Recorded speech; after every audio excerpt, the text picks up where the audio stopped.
ও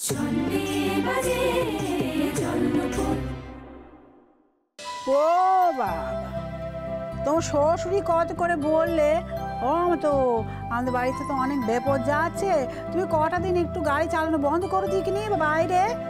কে কার কথা শোনে? হাসতে হাসতে তোমার শ্বশুর মশাইকে বললো, দেখবেন দেখবেন মেশ মশাই, আমি ঠিক 2 দিন বাদে বিকেলবেলা ফিরে এসে হাজির হব আর বলবো আপনাকে যে এই তো দেখুন আমি তো গাড়ি চালিয়ে এলুম, মোটে কিচ্ছু হলো নি তো।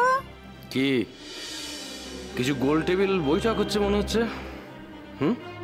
আজকাল অবশ্য গোল টেবিল বৈঠকে আমাদের ডাক পড়ে না। তবু কি ব্যাপারে কথা হচ্ছে জানতে তো ইচ্ছে করে। ছোট, কি ব্যাপারে কথা হচ্ছে গো? এমন কিছু নয়, ওই কালকে রানা দিদি আর অমর্তদার বিয়ের তারিখ, তো সেইটা আমরা একটু উদযাপন করবো বলে ঠিক করেছি। ওই 2-4 জনকে একটু ডাকা, তারপর একটু খাওয়া দাওয়া। আসলে পরপরই বাড়িতে অনেকগুলো বিপদ গেল, তো সব কিরকম একটা হয়ে গেছে, ওই সেইখান থেকে আর কি একটা বেরিয়ে যাওয়া। আসলে বাড়িতে একটু আনন্দ হোক, বাড়িটা বড্ড নিরানন্দ হয়ে গেছে, একটা মজা দরকার। চলুন, এই না তোমার দোষ, বুঝলে? হুজুক না তুলে কিছুতেই থাকতে পারো না। আচ্ছা, অমর্ত্য আর বাড়ির বিয়ের তারিখ পালন করার জন্য তোমার কিসের এত মাথা ব্যথা বলো তো? মাথা থাকলে মাথা ব্যথা হয় শুভ, আর যার নেই তার হয় না। এখনো তো তুমি ভালো করে একটা চাকরিও জোগাড় করে উঠতে পারোনি। যবে চাকরি পাবে তখন এসব করো চোরো।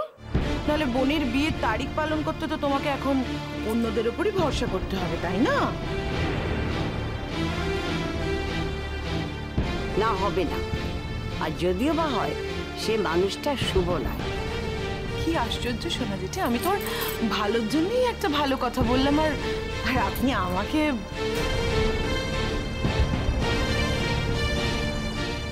মেজো বৌমা, আজকাল আমি ভালো কথা মন্দ কথার তফাৎ বুঝি না, তাই আমার কাছে ভালো মন্দ কোনো কথাই বলতে এসো না। না না, পারো শোনা যেটা, শুধু আমরা দুজন বললে পারো না। ঠিক বলেছো শুভ, তোমরা কিছু বললেই না আমি ভালো মন্দের তফাৎটা ঠিক বুঝতে পারি না, গুলিয়ে। তাই তোমাদের বলছি, হাত জোর করে বলছি, যে ভালো মন্দ কোনো কথাই তোমরা আমার কাছে বলতে এসো না।